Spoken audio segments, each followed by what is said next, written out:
Hello friends, Bihar staff selection BSSC inter level exam date 2025 में जो आपको बिहार एसएससी का इंटर लेवल का फॉर्म भराया जा रहा है, उसके एग्जाम डेट कब तक होने की संभावना है कि किस महीने में इसका एग्ज़ाम कंडक्ट करवाया जा सकता है। क्योंकि दोस्तों, आपने देखा है कि बीएसएससी के द्वारा ये जो है फॉर्म ऑलरेडी 2 बार रीओपन हो चुका है। ये 2023 में वैकेंसी आई थी और इसको अभी 2025 में रीओपन किया गया, इसका फॉर्म भरवाया गया, वैकेंसी को इंक्रीज़ की गई। अब दोबारा से जो है इसको फिर से डेट बढ़ा दिया गया है। तो ये कब तक संभावना बनता है आपका कि परीक्षा कंडक्ट करवा लिया जाए, क्योंकि जैसे आप फॉर्म भरने का डेट बढ़ा है तो डेफिनेटली आपका एग्ज़ाम का भी डेट एक्सपेक्टेड जो मंथ था वो अब नहीं रहा और आपका नया अब जो है किस महीने में एग्ज़ाम होने का चांस बनता है, इसके ऊपर इसमें हम डिटेल में चर्चा करेंगे। आयोग के द्वारा अभी रिसेंट में जो नोटिस जारी की गई उसको आप देख सकते हैं यहाँ पर।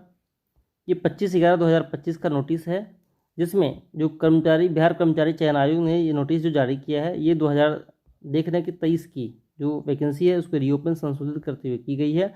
प्रकाशित विज्ञापन में उन्होंने बताया है कि जो आपका 15/10/2025 से आवेदन करने के लिए 15/10/2025 से 27/11/2025 तक तिथि जो निर्धारित की गई है, इसी प्रकार ऑनलाइन परीक्षा शुल्क जमा करने की तिथि 25/11/2025 है। अभी तक के हिसाब से ये था, बट इसको अब बढ़ाते हुए इन्होंने क्या किया है कि अभ्यर्थियों के व्यापक हित को देखते हुए उन्होंने परीक्षा का जो है ऑनलाइन परीक्षा शुल्क जमा करने की अंतिम तिथि 25/11 को बढ़ा करके 15/12/2025 कर दिया गया है।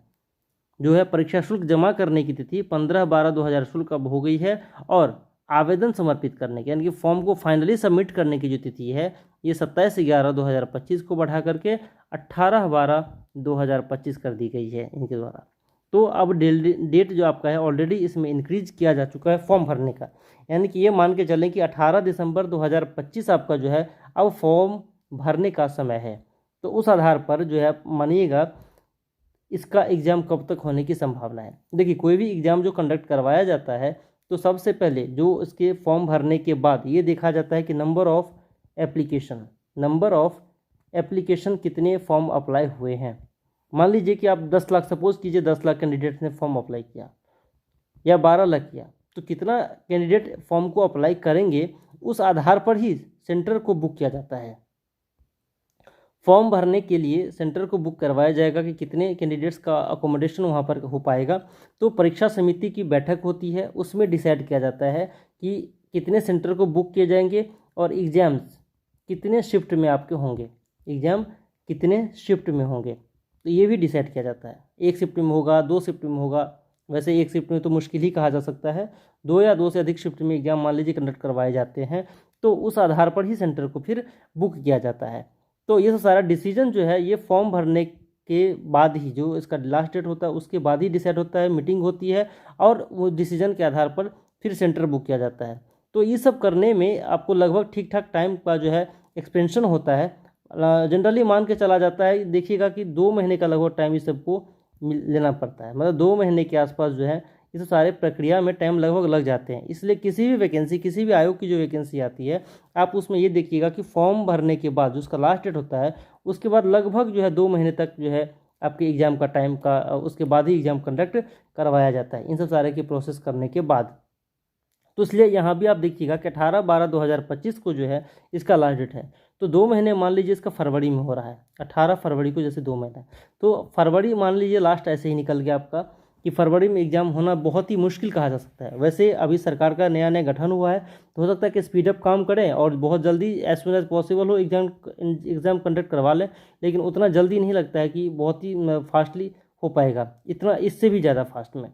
तो इसलिए मान के आप ये चलें कि फरवरी के बाद ही आपका एग्ज़ाम जो है संभव है। तो फरवरी के बाद कब है, तो मोस्ट एक्सपेक्टेड तो कहा जा सकता है अगर फास्ट करते हैं काम ये, तब मान के चलें कि मार्च 2026 में आपका जो है मार्च 2026 में चांस बनता है कि आपका ये एग्ज़ाम कंडक्ट करवा लिए जाए। अगर फास्ट करते हैं तो वैसे आयोग है, हो सकता है इससे पहले भी कर लें और इसके बाद भी और भी ज़्यादा डिले हो सके, तो ये उनके ऊपर पर्सनली डिसीजन है उनका कि किस कारण से डिले होंगे एग्ज़ाम या किस कारण से बहुत फास्ट भी करवा सकते हैं।